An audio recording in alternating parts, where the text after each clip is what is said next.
자기의 형상대로 사람을 창조하시되 남자와 여자를 창조하시고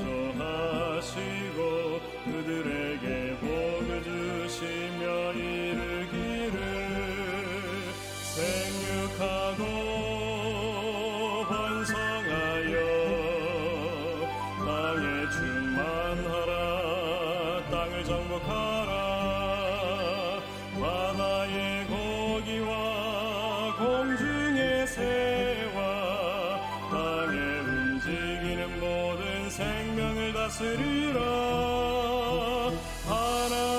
하나님이 말씀하셨네 씨 맺는 모든 채소를 너희에게 주노라 하나님이 말씀하셨네 열매 맺는 모든 나무를 너희에게 주노라 여호와 하나님이 말씀하시되 사람의 독처함이 좋지 못하니 내가 그를 위해 돕는 배필을 지으리라 하시니라 여호와 하나님이 아담을 깊이 잠들게 하시되 잠이 들되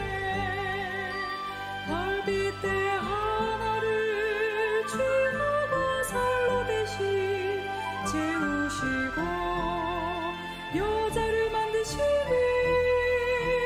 이는 내 뼈요 살 중에 살이니 여자라 칭하리라 사랑이라 부모를 떠나야 아파요 둘이 한 몸을 이룰지라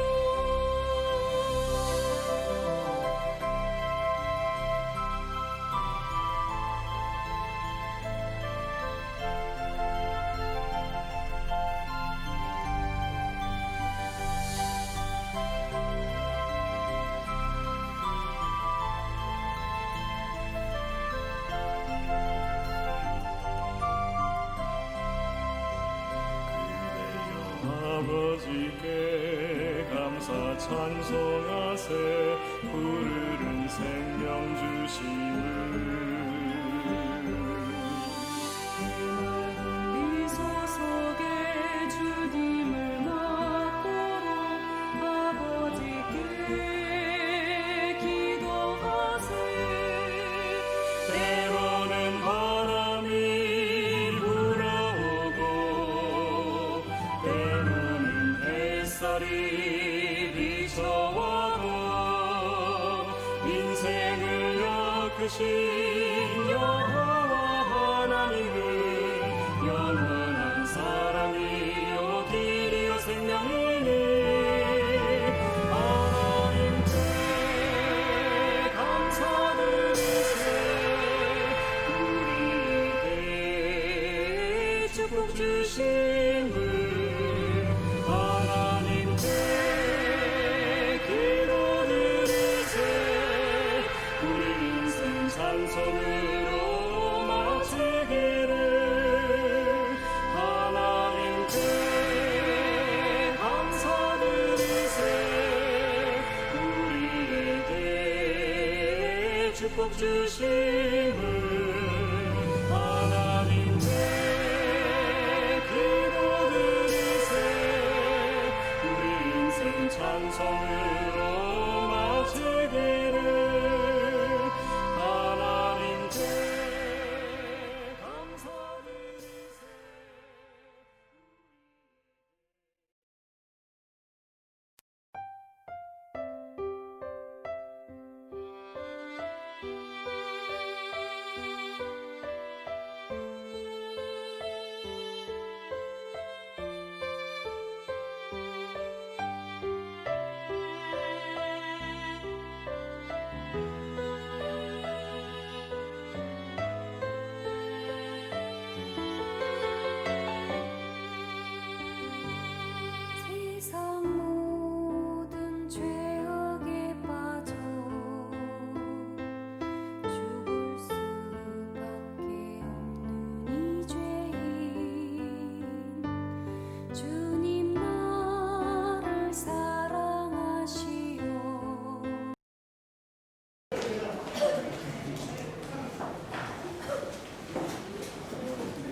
안녕하세요. 성전을 찾아주신 여러 성도님들을 환영합니다. 찬미 442장 보시겠습니다.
장 보시겠습니다.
모시겠습니다.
하늘에 계신 우리 아버지, 어려운 재난과 질병과 여러 가지 천재지변 속에서도 우리를 지켜주시고 이렇게 아름다운 가을을 맞이하게 하셔서 감사합니다. 지난 한 주 동안도 평안히 인도하시고 아름다운 안식일을 맞이하게 하셔서 감사합니다. 이렇게 좋은 형제 자매들을 주셔서 함께 만나는 하늘의 기쁨을 미리 맛보는 아름다운 안식일 주셔서 감사합니다. 우리는 다 말할 수 없이 부족하지만 그리스도의 무한하신 공로를 힘입어 여기 섰사오니 우리에게 자비를 베풀어 주시옵소서. 말씀을 들을 때 우리 마음속에 새로운 결심과 각오가 있도록 도와주시옵소서. 우리 성도들 각자가 드리는 간절한 소원을 이루어 주시옵소서. 이 한 시간 우리와 함께 하시고 영광 받으시옵기를 예수 그리스도의 이름으로 기도드리옵나이다.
자비로우신 하나님, 영광과 찬송을 드리게 하셔서 감사드리옵니다. 소망 없이 죽을 수밖에 없는 인생들을 사랑하시어 우리 죄값을 십자가에서 단번에 들이시고 영원한 생명을 주셔서 감사드리옵니다. 예수님 이 땅의 재난과 질병이 우리의 삶을 위협하고 긴장의 연속이지만 더욱더 회개하고 주님의 말씀에 순종하여 머지않아 오실 주님을 바라보며 믿음을 지키는 저희 삶이 되게 인도하여 주시옵기를 간절히 원하옵나이다.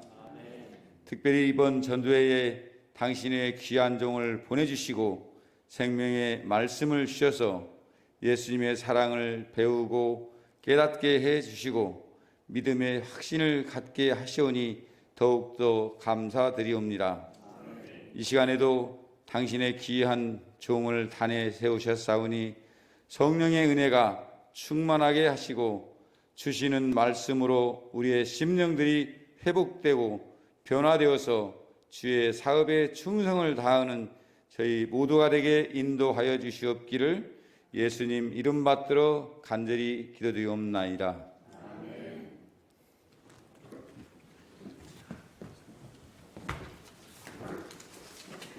예, 준비된 영상으로 특창을 들은 후에 우리 전정훈 목사의 말씀 계속 듣도록 하겠습니다.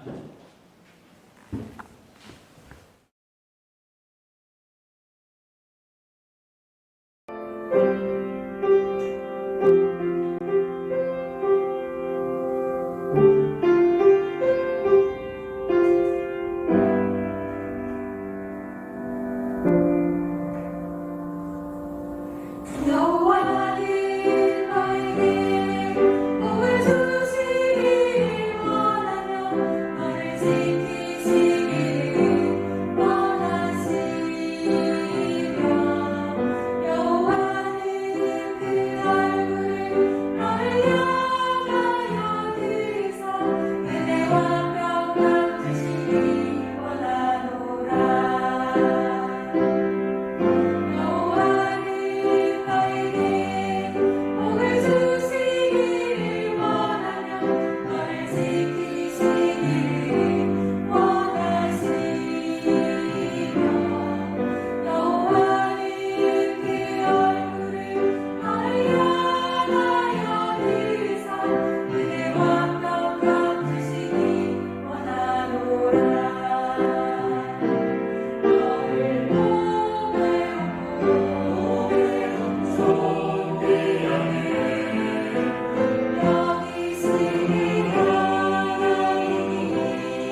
여러분 안녕하십니까? 이 좋은 안식일에 여러분들을 뵙게 돼서 반갑습니다. 지난 한 해 동안 우리는 참으로 이 코로나 때문에 많이 시달리고 어려웠지만 하나님께서 우리를 보호하셔서 우리가 염려하며 기도했지만 이 집회를 이렇게 잘 마칠 수 있게 된 것에 대해서 참으로 감사하게 생각합니다. 국가적으로는 아직 위기가 지나가지 않아서 많이들 염려하고 있습니다. 인들은 우리가 복음의 전달자는 될지언정 코로나 바이러스의 매개자는 되지 않도록 우리가 각별히 조심하고 또 국가의 정책에도 최대한 협력하고 우리가 하나님께 또 충성을 다하는 여러분이 되시기를 바랍니다. 오늘은 예수 참된 희망을 말하다 그 제목 중에서 더 나은 본향이라고 하는 제목으로 말씀을 드리도록 하겠습니다. 성경에 있는 말씀 히브리서 11장 13절에 있는 말씀을 같이 한번 읽어보시겠습니다. 히브리서 11장 13절에 있는 말씀입니다. 같이 읽으실까요? 시작. 이 사람들은 다 믿음을 따라 죽었으며 약속을 받지 못하였으되 그것들을 멀리서 바라보고 또 환영하며 또 땅에서는 외국인과 나그네로라 증거하였으니. 우리가 어렸을 때 아주 잘 부르던 고향의 봄이라고 하는 노래가 있습니다. 이원수 선생님이 작사하시고 홍남파 선생님이 작곡을 하셨는데 원래 다른 분이 작곡을 했다가 홍남파 선생님이 내가 한번 이 곡을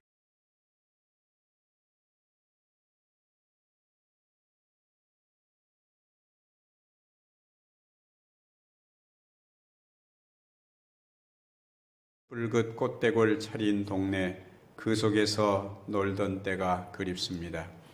이 노래가 1920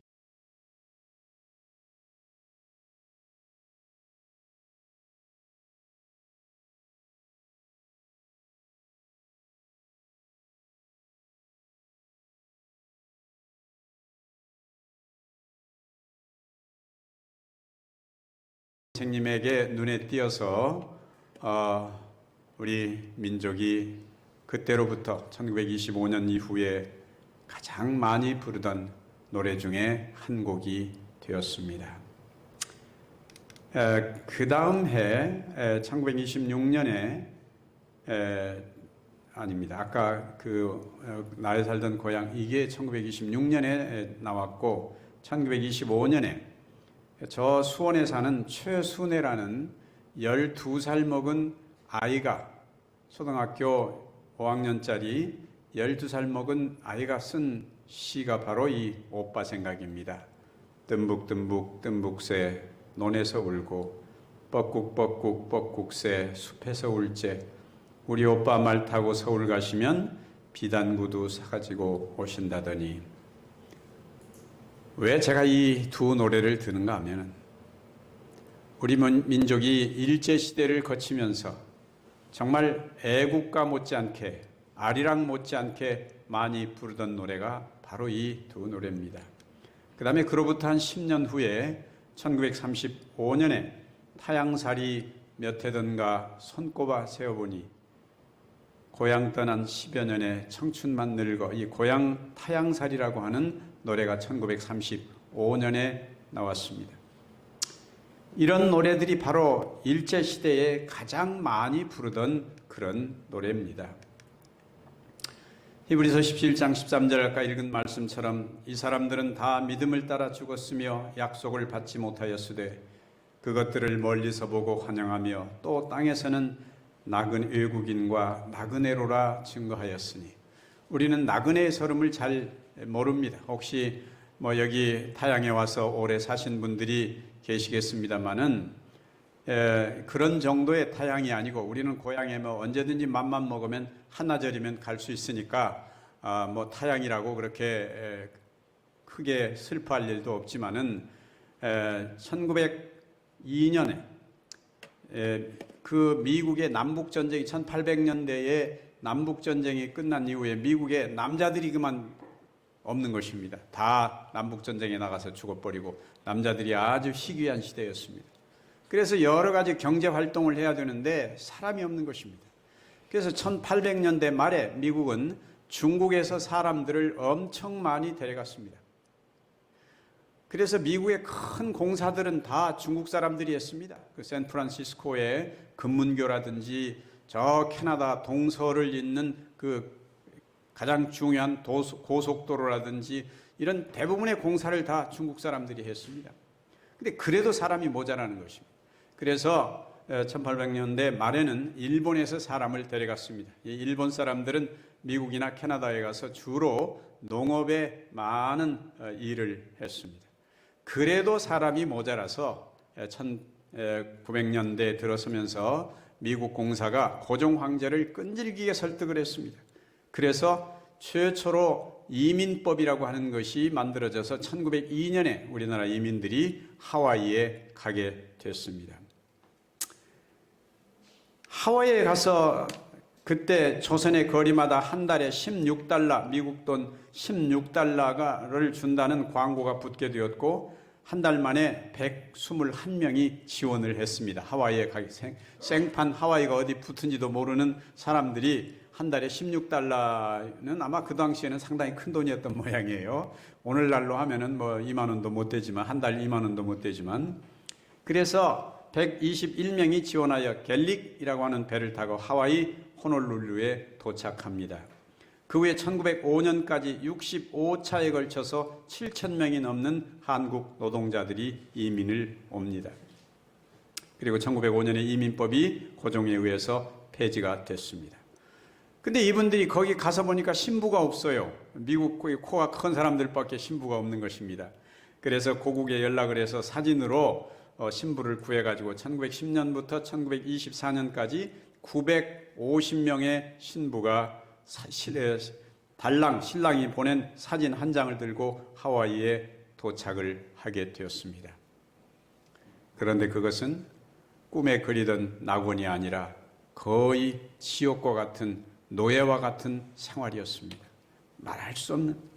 그래서 여기 간 많은 여자분들도 낮에는 싹바느질하고 그 밤에는 수수 농장에 가서 일을 하고 밤에는 싹바느질을 하고 그래서 이 그때의 그런 어려움 속에서 현장에서 일하다 죽은 사람만 100명이 넘습니다.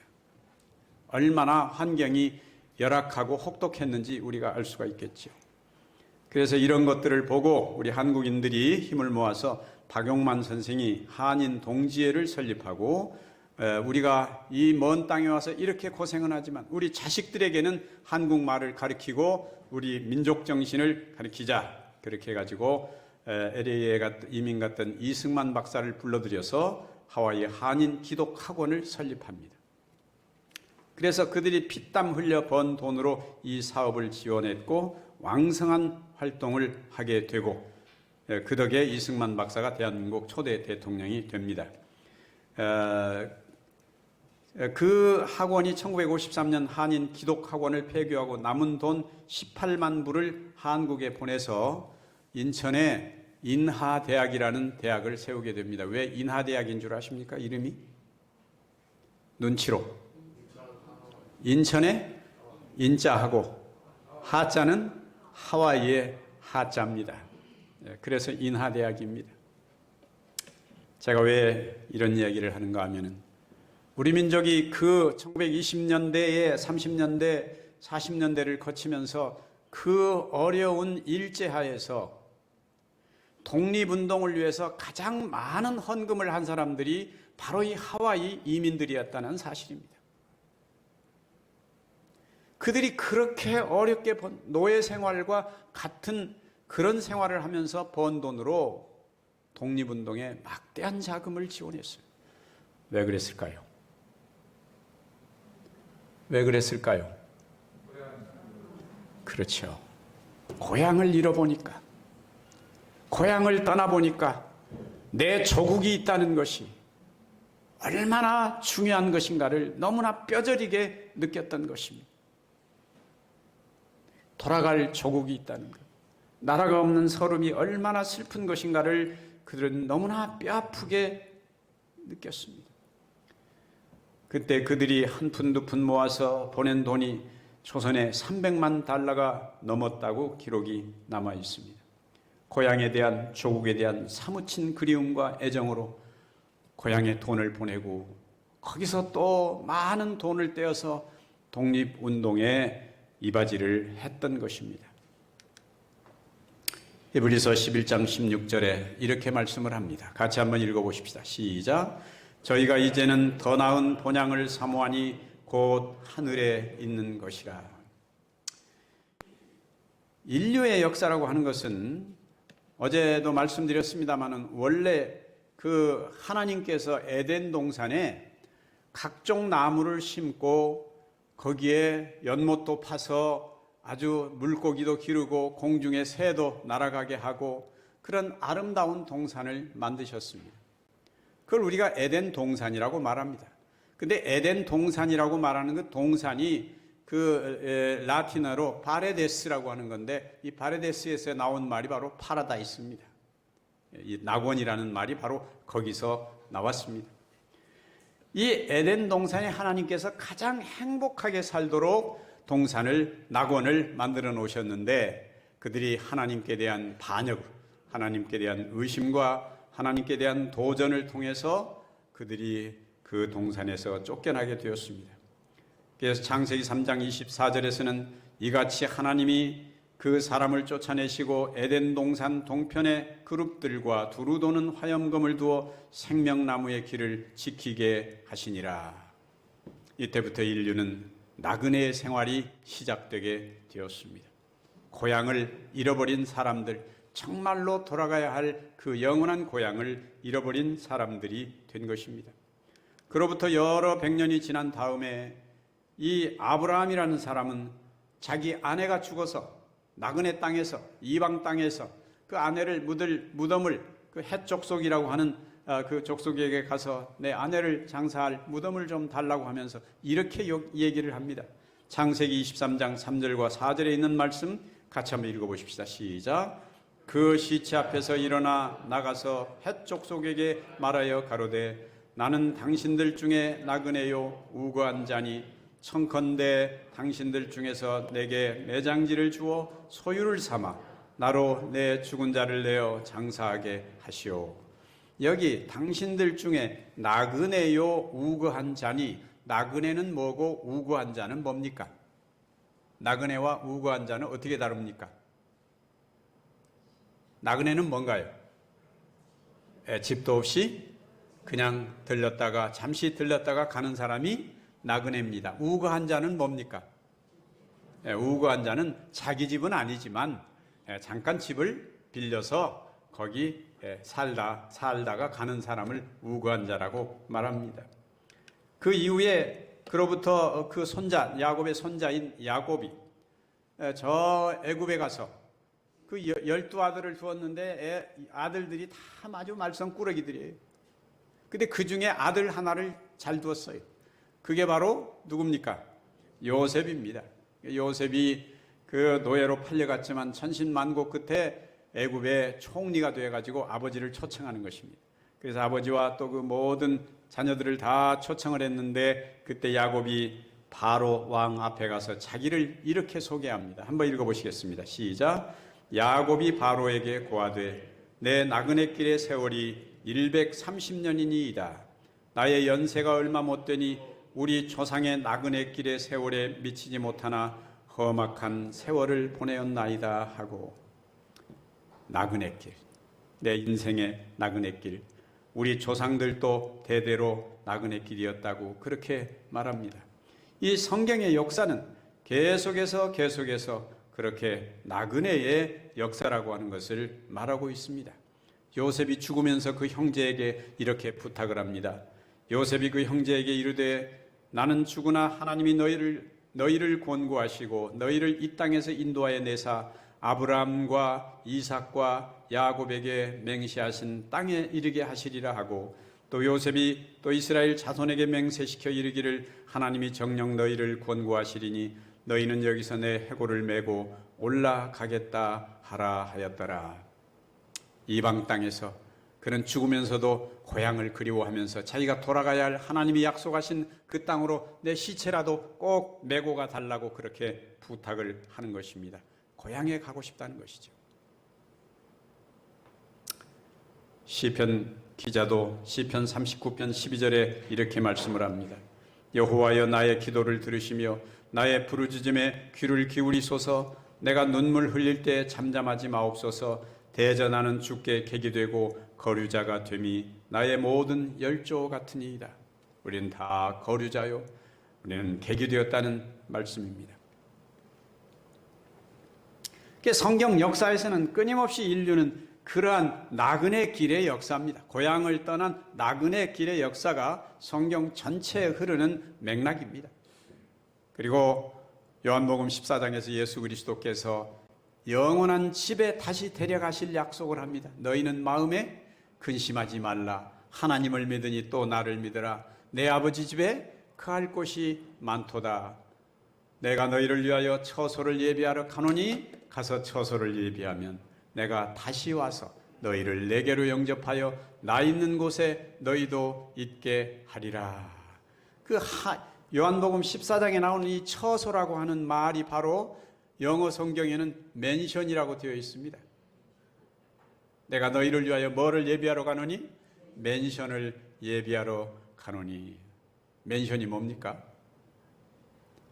우리 선배 목사님 한 분이 나보고 그래요. 어이, 전 목사, 맨션이 뭐? 나 오늘 아침에 성경을 읽다가 맨션이 뭘까 하고 곰곰이 생각하다가 내가 아주 기가 막힌 영감이 떠올랐다고. 뭐요? 뭐가 무슨 영감이 떠올랐습니까? 그랬더니 하늘에 예수님께서 우리를 위해서 마련하신 그 맨션은 그냥 맨손만 가지고 가면 되는 곳이라고. 예? 아무것도 가지고 가지 않아도 돼요. 불타지도 않고 허물어지지도 않고 영원히 있는 집을, 고향집을 우리를 위해 마련해 주셨다는 것입니다. 제가 여러 해 전에 저희 집사람이 이제 학교에 오랫동안 근무하다가 은퇴를 해서 우리 처갓집 형제들과 함께 캐나다에 여행을 하게 되었습니다. 그래서 어디를 갈까 하다가 토론토라고 하는 곳에 저희 아이의 친구가 목회를 하고 있어서 거기서 오라고 해서 그 교회에 가게 됐습니다. 그랬더니 이 친구가 여러 곳을 안내하면서 우리 보고 꼭 토론토에 오면 한 군데를 꼭 가봐야 된다는. 그게 어디냐 그랬더니 천섬이라고, 사우전 아일랜드라고 하는 천섬이라는 데를 꼭 가봐야 된다는 거예요. 그럼 가보자. 가봤더니 거기 세인트 로렌스 강이라고 하는 굉장히 큰 강이 있어요. 저 동에서부터 서에서부터 동으로 흐르는 엄청나게 큰 강이 있는데 그 강 가운데 섬이 1000개가 있다는 거예요. 근데 그 섬들이 얼마나 아름다운지 몰라요. 근데 그 섬에 아주 재미있는 이야기가 하나 얽혀 있는 그런 섬이 하나 있었습니다. 1976년에 독일의 한 허름한 호텔에 나이가 많은 두 부부가 찾아왔습니다. 그래가지고 방을 하나 달라는 것입니다. 근데 이미 방이 다 나가버렸어요. 그리고 그날 또 비가 부슬부슬 내리는 것입니다. 그래서 방을 달라고 그랬더니 거기 젊은 그 관리하는 사람이 방이 다 나가버렸습니다. 다른 데 가보시죠.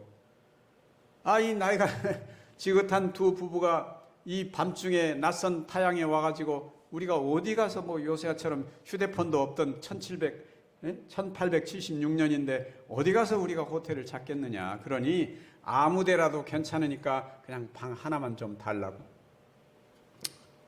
그랬더니 이 젊은이가 그걸 가만히 쳐다보더니 참 딱한 일이에요. 대체나 자기 부모 또래, 거의 부모 또래 되는데 이 밤중에 어디 가서 호텔을 찾겠느냐 이 말이에요. 그래서 이렇게 얘기를 합니다.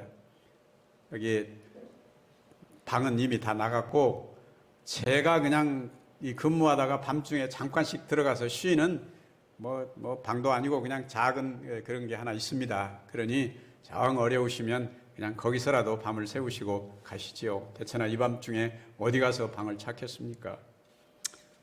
그리고 이제 그분을 거기 모셔놓고 이 사람은 밤새도록 그냥 거기 사무실에 앉아서 이제 이렇게 근무를 한 것입니다.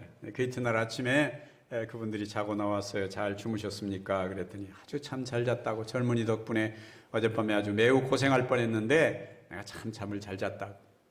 그러면서 이상한 질문을 하는 것입니다. 혹시 젊은이가 무슨 좀 꼭 해보고 싶은 소원이 없느냐고. 그래서 이 사람이 늘 가지고 있던 그 소원을 언뜻 말한 것입니다. 제가 사실은 나무 호텔에 이렇게 늘 이렇게 근무하다 보니까, 나무 호텔의 종업원으로 일하다 보니까 언젠가 나도 돈이 모아지면 아담한, 내 힘에 맞는 아담한 호텔 하나 만들어서 내가 이렇게 일을 하고 싶다고. 그랬더니 그러냐고.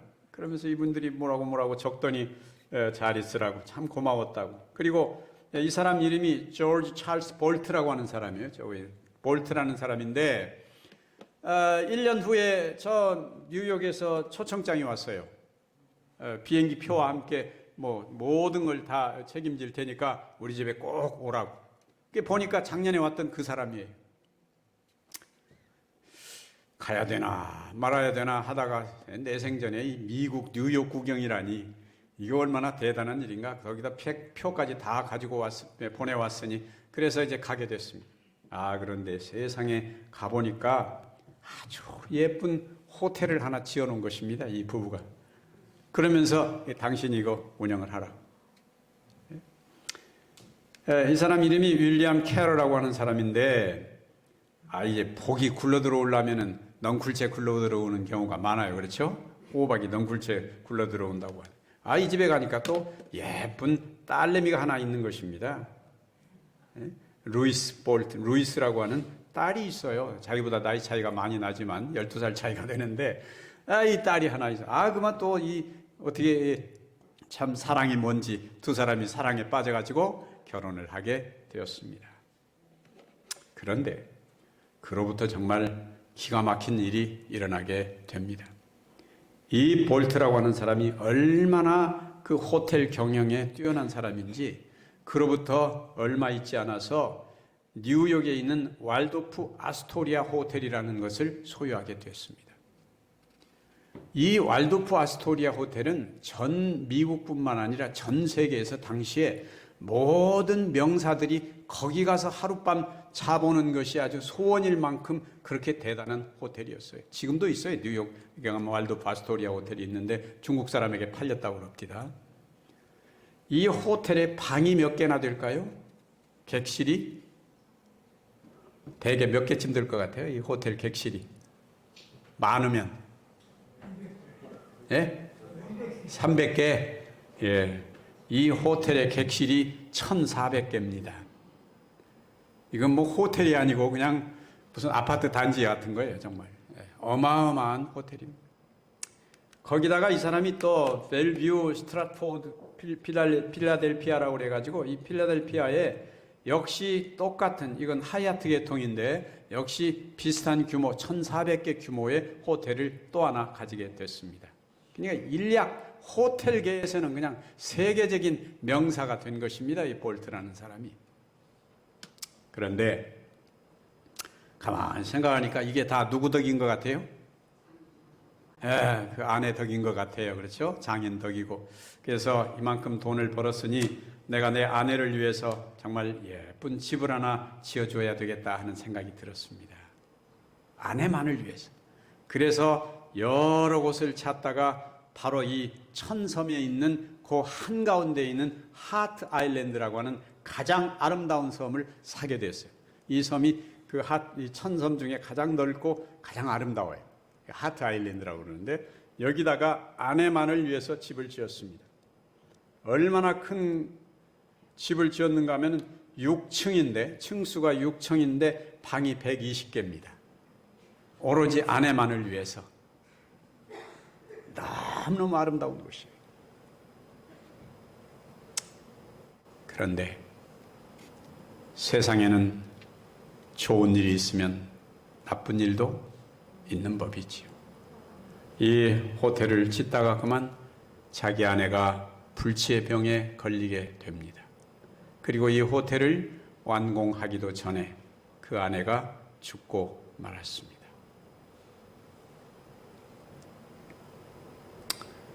그 뒤로 이 볼트라는 사람은 이 섬에 한 번도 찾아오지 않았어요. 그리고 그도 몇 년 후에 세상을 떠났습니다. 지금은 이 호텔이 이 캐나다 국가에서 운영을 하고 있습니다. 혹시 토론토에 가시거든 한번 들려보시기 바랍니다. 왜 제가 이 얘기를 하는가? 이 세상은 우리의 고향이 아니라는 것이지요. 우리가 이 세상에 아무리 대단한 것을 꿈꾸고 대단한 것을 이루었다 하더라도 영원히 가는 것은 아무것도 없습니다. 우리는 잠시 시한부 인생을 살면서 잠시 낙을 누리는 것 뿐입니다. 여기는 우리의 고향이 아니에요. 제가 어려서 살던 고향, 저 전라북도 고창군, 여기 고창군에 있는데, 미당 서정주 선생님이 태어나신 마을이 선운이라고, 고창군 부안면 선운이라고 있습니다. 바로 그 뒷마을, 옆마을이 제가 태어난 도듬볕 마을이라고 그렇게 합니다만은 송현이라고 하는 그 마을에 제가 태어났는데, 제가 12살까지 고창에 살다가 너무 사는 게 힘들어서 12살에 초등학교 5학년 때 고향을 떠났습니다.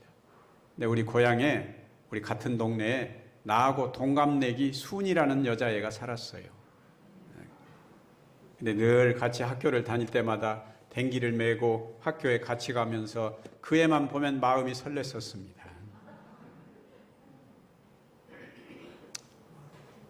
근데 12살에 고향을 떠난 이후에 한 번도 만나지도 못했습니다. 그리고 얼마 전에 고향에 가서 그 사람이 고향에 있다는 것을 알게 됐습니다. 그래서 가서 얼굴을 한번 봤어요.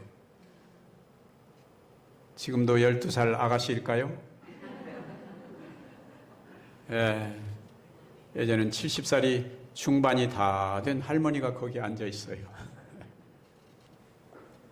여러분, 이 세상은 아무리 우리가 고향에 대한 노래를 부르고 고향을 그리워하지만 이 세상에는 더 이상 우리의 고향이 없다는 사실이지요.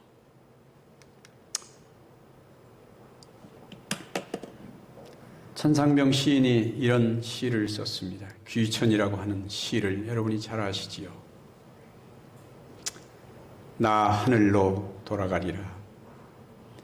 새벽빛과 닿으면 쓰러지는 이슬 더불어 손에 손을 잡고 나 하늘로 돌아가리라. 노을빛 함께 단둘이서 기슬게 놀다가 구름 손짓하면은 나 하늘로 돌아가리라. 아름다운 이 세상 소풍 끝나는 날 가서 아름다웠더라고 말하리라. 여러분, 우리는 여기 잠시 소풍 온 것에 불과한 것입니다. 여기는 우리 고향이 아니에요. 여기서 우리는 끝난다면 우리는 객지에서 죽는 것입니다. 우리에게는 돌아가야 할 고향이 있는 것입니다.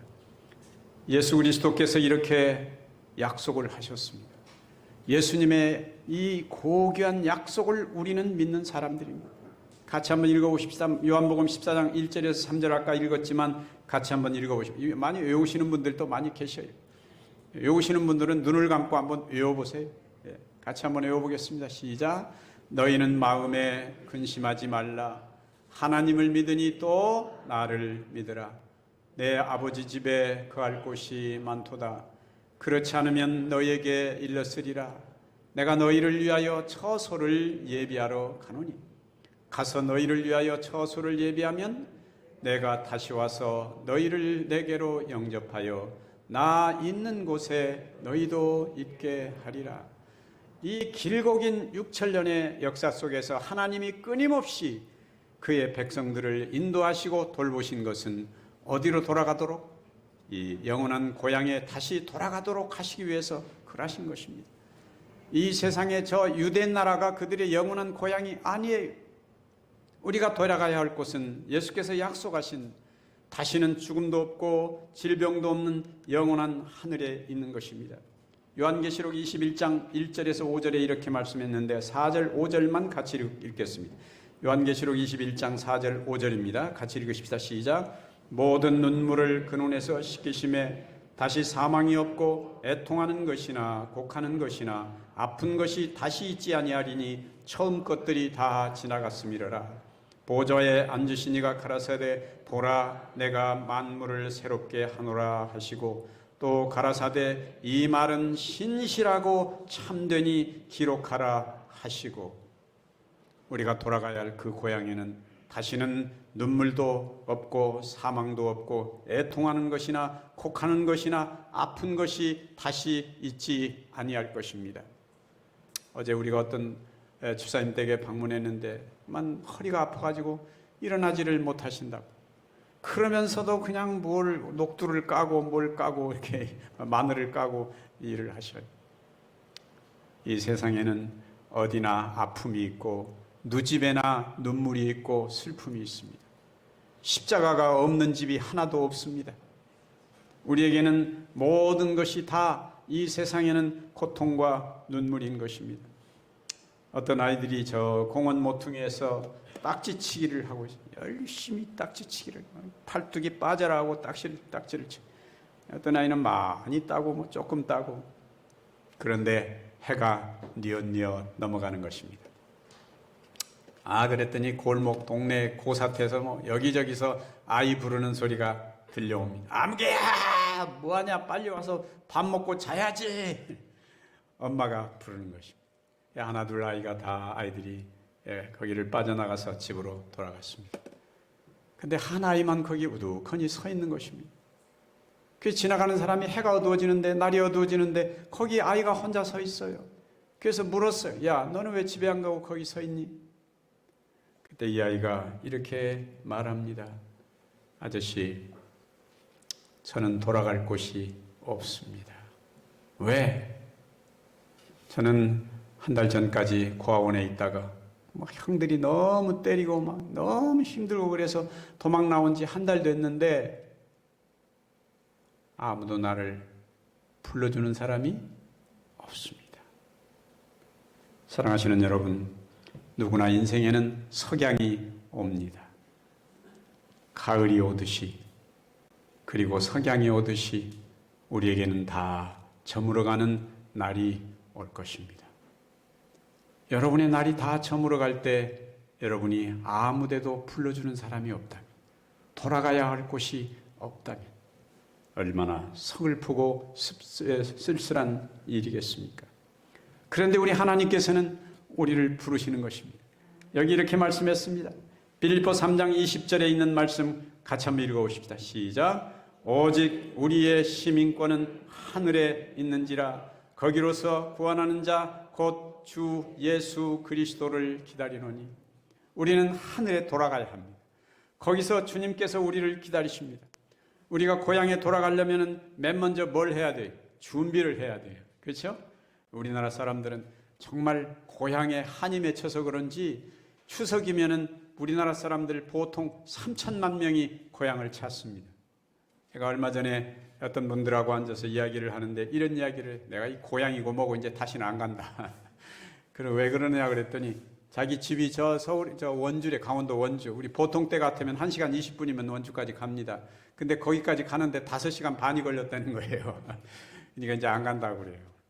그랬더니 어떤 아줌마, 아기를 하나 데리고 온 아줌마가 옆에 앉아서 아이고 뭐 참 속 편한 소리 하고 있네요. 그까짓 거 가지고 뭘 그러세요. 뭐 어째서 그런데 우리 시집이 저 전라북도 고창인데 나는 17시간 반 걸렸어요. 그랬더니 저쪽에 있는 나이가 지긋한 어떤 할아버지가 그런 얘기를 해요. 참 젊은 사람들은 속 편한 소리들만 하고 있어. 나는 내가 내 차를 몰고 내 고향에 한 번만 가볼 수 있다면 차로 48시간을 가도 나는 내 고향에 한번 가보고 죽는 것이 내 소원이요. 그렇게 얘기를 해요. 그래서 고향이 어디신데요? 그랬더니 황해도 연백이래. 연백. 황해도 연백은 서울서 그냥 곧장 가면 40분이면 가요. 그러나 38선이 막힌 이후로 70년 동안 일반인의 왕래가 금지되어 있습니다. 그 고향을 늘 꿈에 그린다는 거예요. 거기 한번 가보고 싶다고. 그러나 거기 가봐도 별게 없을 것입니다. 지금은 가봐도 뭐가 있겠어요, 거기. 뭐 부모가 살아 계시겠어요? 뭐 70년 전인데 누가 뭐가 있겠어요? 친구가 있겠어요? 우리는 고향에 돌아갈 준비를 해야 합니다. 아이들을 다 모으고 그 다음에 뭐 이것저것 챙기고 고향에 돌아가야 할 준비를 하는 것이, 그것이 재림 신도들의 생활 모습입니다. 그 다음에 하늘을 간절히 사모하라는 것입니다. 베드로후서 3장 11절 12절에 이렇게 말씀했습니다. 같이 읽어보십시다. 시작. 이 모든 것이 이렇게 풀어지리니 너희가 어떠한 사람이 되어야 마땅하뇨. 거룩한 행실과 경건함으로 하나님의 날이 임하기를 바라보고 간절히 사모하라. 하늘을 사모하라는 것입니다. 하늘을 진정으로 그리워하는 마음이 없다면 우리는 진정한 재림교인이 아닙니다. 하늘에 대한 진정한 그리움, 주님이 계시고 영원한 생명이 있는 바로 그 하늘을 그렇게 바라보고 사모하라는 것입니다. 그 다음에 세 번째는 버릴 것은 버리고 정리하라는 것이죠. 빌립보 3장 8절에 이렇게 말씀했습니다. 같이 읽어봅시다. 시작. 또한 모든 것을 해로 여김은 내 주 그리스도 예수를 아는 지식이 가장 고상함을 인함이라. 내가 그를 위하여 모든 것을 잃어버리고 배설물로 여김은 그리스도를 얻고. 우리가 너무 많이 가지려고 하지 마시기 바랍니다. 이제는 좀 버려야 할 때가 됐습니다. 그렇죠? 어디 가기 위해서? 고향에 가기 위해서 끊임없이 뭘 모으고 뭘 사모으고 뭘 더하고 그럴 필요가 없다고 생각합니다. 우리는 그거 다 가지고 가는 것이 아니기 때문에 버릴 것은 버리고 우리에게 가장 중요한 것이 무엇인가를 생각해 봐야 할 것입니다. 내가 영원히 하늘에 가서 살 텐데 가장 중요한 것은 무엇인가? 그 다음에 동행을 찾으라는 것입니다. 요한복음 6장 39절에 이렇게 말씀했습니다. 한번 읽어보십시다. 시작. 나를 보내신 이의 뜻을 함이니라. 나를 보내신 이의 뜻은 내게 주신 자 중에 내가 하나도 잃어버리지 아니하고 마지막 날에 다시 살리는 이것이니라. 예수께서 하신 말씀이지만 우리들에게도 고향의 진정으로 돌아가야 한다면, 영원한 고향에 돌아가야 한다면 내가 꼭 데리고 가야 할 사람이 누구인가를 찾아야 할 것입니다. 우리의 자식들은 지금 어디에 있습니까? 우리의 형제들은 어디에 있습니까? 나만 하늘에 가서 되겠습니까?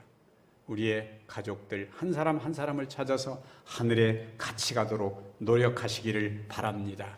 기도하시기를 바랍니다. 한 사람도 잃어버리지 않아야 됩니다. 그 다음에 히브리서 10장 24절에 이렇게 말씀했습니다. 같이 읽읍시다. 시작. 서로 돌아보아 사랑과 선행을 격려하라. 연약한 자를 돌봐주라는 것입니다. 우리가 먼 여행을 떠날 때 여행길에서 만난 사람들은 우리가 서로 끌어주고 가는 것입니다. 우리의 어린 자식이 잘 못 걸으면 때로는 안고 업고 가듯이 우리 형제와 우리 자매를 그렇게 서로 돌아봐 주면서 가야 할 것입니다. 이 세상에는 자기 혼자 스스로 설 수 없는 사람이 너무나 많이 있습니다. 우리가 도와주지 않으면 그들은 생활도 신앙도 제대로 할 수 없는 사람이 얼마나 많이 있는지 모릅니다. 우리가 그들을 도와주어야 할 것입니다. 그 다음에 여섯 번째는 끝까지 참으라는 것입니다. 그러므로 야고보서 5장 7절 같이 읽겠습니다. 시작. 그러므로 형제들아 주의 강림하시기까지 길이 참으라. 보라 농부가 땅에서 나는 귀한 열매를 바라고 길이 참아 이른 비와 늦은 비를 기다리나니. 길이 참으시기 바랍니다. 신앙으로 산다는 것이 결코 쉬운 일이 아닙니다. 더구나 제7회 안식일 예수 재림 교인으로 산다는 것이 쉬운 일이 아닙니다. 그러나 끝까지 참으시기 바랍니다. 우리의 고향이 곧 가까이 왔습니다. 주님이 곧 오셔서 여러분들을 영원한 하늘에 데려가실 것입니다.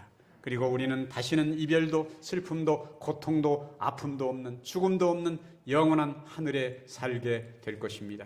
그날을 바라보고 끝까지 참으시고 거기서 꼭 다시 만나게 되시기를 간절히 바랍니다. 기도하고 마칩시다. 사랑이 많으신 하늘아버지, 우리를 이 고귀한 소망으로 불러주셔서 감사합니다. 이 세상은 우리가 아무리 찾아봐도 잠시 몸을 쉬고 가는 나그네 길인 것이 분명합니다. 우리가 영원한 하늘을 바라보고 여기까지 왔사오니 우리가 거기 꼭 이르도록 도와주시옵소서. 우리 형제들이 함께 손에 손을 마주잡고 그곳까지 도달하도록 도와주시옵소서. 여기까지 인도하신 하나님께서 우리의 앞길을 끝까지 인도하여 주실 줄을 믿사옵고 예수 그리스도의 이름으로 기도드리옵나이다.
예, 이제는 준비된 헌금을 드리는 시간입니다. 10월 24일 사람이 주께서 선한 것이 무엇임을 내게 보이셨나니 여호와께서 내게 구하시는 것은 오직 정의를 행하며 인자를 사랑하며 겸손하게 내 하나님과 함께 행하는 것이 아니냐. 예, 준비된 헌금 혹시 헌금 미리 못 드리셨으면 수금 집사님 오실 때 함께 동참해 주시기 바랍니다.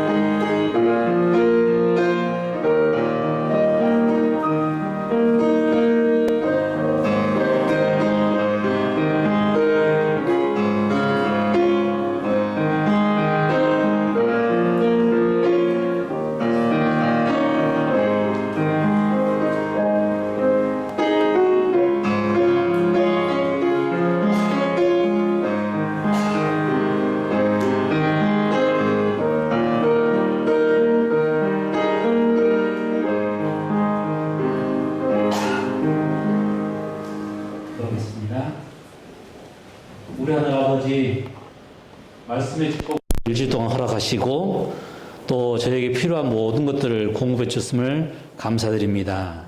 저에게 주신 것 가운데 주님의 것인 것을 기억하여 가져왔사오니 받아 주시옵시고 이 헌물들이 주님의 이 마지막 사업 위에 귀히 사용될 수 있도록 축복해 주시옵소서. 예수님의 이름으로 기도하옵나이다. 아멘.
나그네 길에 우리 인생길을 하나님께서 인도하시고 그의 독생자 아들을 보내셔서 우리를 구원하여 주시고 영원한 하늘까지 약속해 주신 우리 하나님께 진심으로 감사를 드립니다.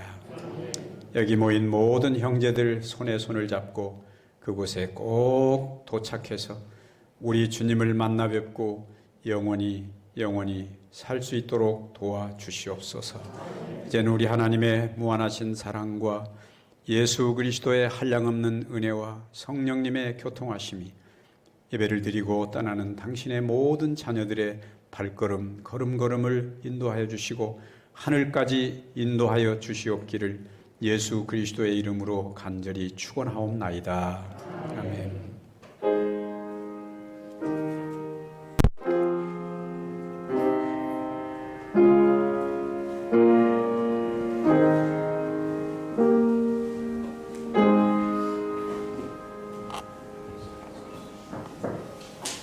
예, 자리에 앉아주시기 바랍니다. 광고하고 손님 환영 시간 갖도록 하겠습니다. 먼저 우리 이우철 장모님, 임출래 집사님 환영 방문해 주셨습니다. 네, 감사합니다. 우리 강사님하고 사모님도 제가 죄송합니다. 우리 전정원 목사님하고 사모님 늘 보셨겠지만 다시 한번 환영해 주시기 바랍니다. 예, 감사합니다. 광고 드립니다. 오늘 이 안식일에 주님전을 찾으신 분들, 또 우리 강사 목사님 환영합니다. 교회 내부 리모델링, 냄새 느껴지시죠? 편백나무 향이. 리모델링과 대청소에 협조해 주신 모든 분들, 또 헌신해 주신 분들에게 감사를 드립니다. 다음 주 예배 후에는 정기 직원회가 있겠습니다. 우리 직원들 기억해 주시고요.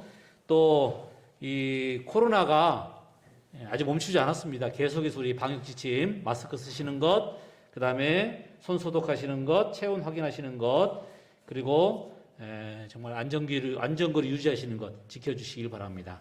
예, 감사합니다. 우리 강사님들에게 인사하시고 가시기 바랍니다. 감사합니다.